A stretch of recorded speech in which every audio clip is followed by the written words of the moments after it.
佐竹健チャンネル。こんにちは、佐竹健です。春特別企画第4話。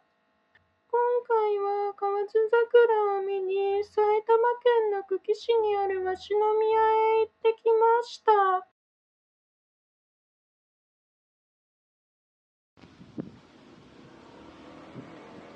今回は鷲宮駅からスタート。ここから歩いて川の方へと向かいます。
いかがでしたでしょうか。河津桜見に行ったつもりがあまり咲いていなかったので猫会になってしまいました。まあ、猫ちゃんがこうして日向ぼっこできるような暖かい日があるということはもう春なんだなって思います。